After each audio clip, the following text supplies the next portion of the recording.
This is the North Sea, located in the northeast of the North Atlantic Ocean, surrounded by Britain, Norway, Denmark, the Netherlands, Germany, Belgium, and France, the most historic and bustling sea in the world. This sea conceals many treasures, mysteries, and fascinating stories beneath its depths, making Europe one of the wealthiest regions in the world. True is this. In today's video, we will see how the North Sea has become the lifeline of Europe and what will boost its importance in the coming days. It is said that whoever controls the seas controls the world, spread over 57,000 square kilometers. The grandest example is the North Sea. For thousands of years, this sea has been the battleground for European powers where numerous wars were waged. These wars began in 43 AD when the Roman Empire invaded Britain via ships and built ports there, which triggered trade between Britain and Central Europe, making the North Sea the crucial waterway it is today. This marked the time when the world, and especially European empires, realized that whoever additionally also controlled Europe on to rule, it must control the North. In the 8th century, after the Roman Empire collapsed, Vikings from Scandinavian countries took control of the North Sea. These people used small boats to attack and loot northern and central European countries. They raided using small ships, which gave them a big advantage. They could enter Europe's rivers and reach Central Europe from there.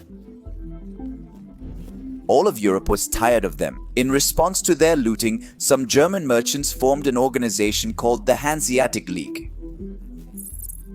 This league aimed to protect their North Sea trade routes and European coastal cities from Viking raids.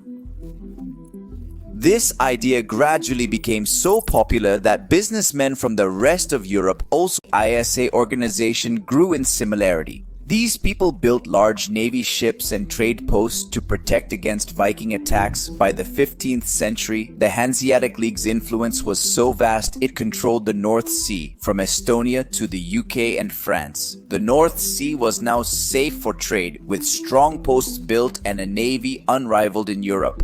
This was when Europeans decided to use their navy to discover new resources and continents, sending explorers to America, Africa, India, East Asia, and beyond. By blocking this North Sea, Germany's supply lines were cut, changing the outcome of both world wars. Due to the North Sea, Germany couldn't invade Britain in World War II. Despite attacking at that time, Hitler was seemingly unstoppable. After World War II ended, all weapons and munitions were dumped in this North Sea. Research suggests that about 1.5 million tons of ammunition still lie at the bottom of the North Sea, which has been lying under the sea for the past 70 years. But beneath the North Sea, there's not just ammunition, but much more that would turn Europe into a hub of trade, communication, and economic development. Before World War II, the North Sea was an important military strategic component. But after World War II, these warring European countries united to become NATO members. Every country sharing a coastline with the North Sea was given an exclusive economic zone, meaning that country would have rights over resources and trade activities in that zone. The era of industrialization had begun. As industries grew, consumerism was also on the rise, and the demand for automobiles was also increasing. All this activity relied on oil as the primary energy source. At that time, the era of industrialization had arrived. As industries grew, consumerism also increased, and the demand for automobiles was rising too. All this activity relied on one energy source. It was oil. At that time in Europe, only the UK and parts of Germany were producing a small amount of oil, but it wasn't enough to sustain the growing economic activity.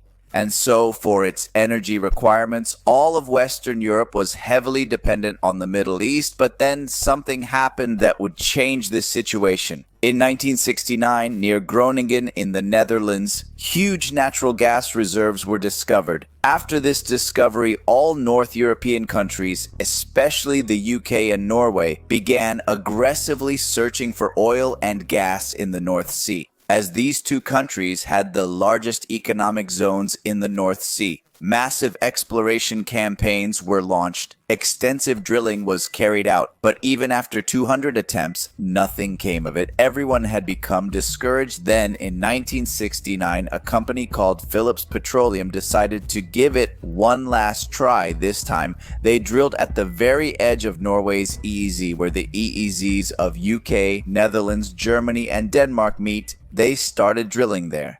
Luckily, they discovered massive oil reserves.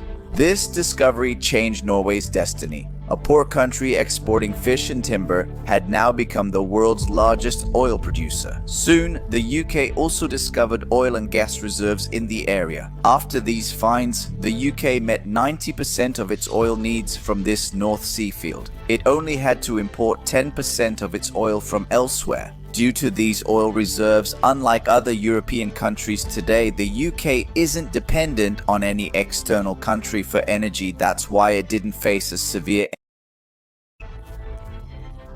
Even after the Russia-Ukraine war, it didn't have to face the energy crisis as severely as the USA did, like Germany and other European countries had to. If we look at these aspects, the North Sea acts as a backbone for the economy of these European countries, but extracting resources from the North Sea is not an easy task, because many storms occur here, causing the sea to often be turbulent.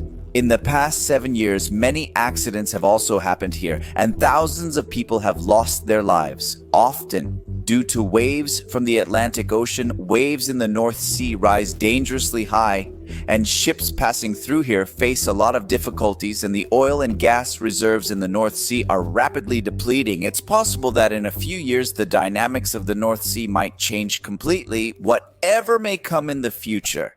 It's worth noting that East North Sea plays a big role in shaping today's world map. It's said that the Mediterranean Sea defined the classical world map, while the Atlantic Ocean shaped the modern world map. And now the Pacific Ocean is set to define the future world map, as three major world powers are rapidly increasing their control over the Pacific. One is China, the second is Russia, and the third is America. This ocean is our world's future, so world superpowers are quickly trying to control it. We've made 2 videos on this topic to give you clarity on how naval dominance will be key to future progress.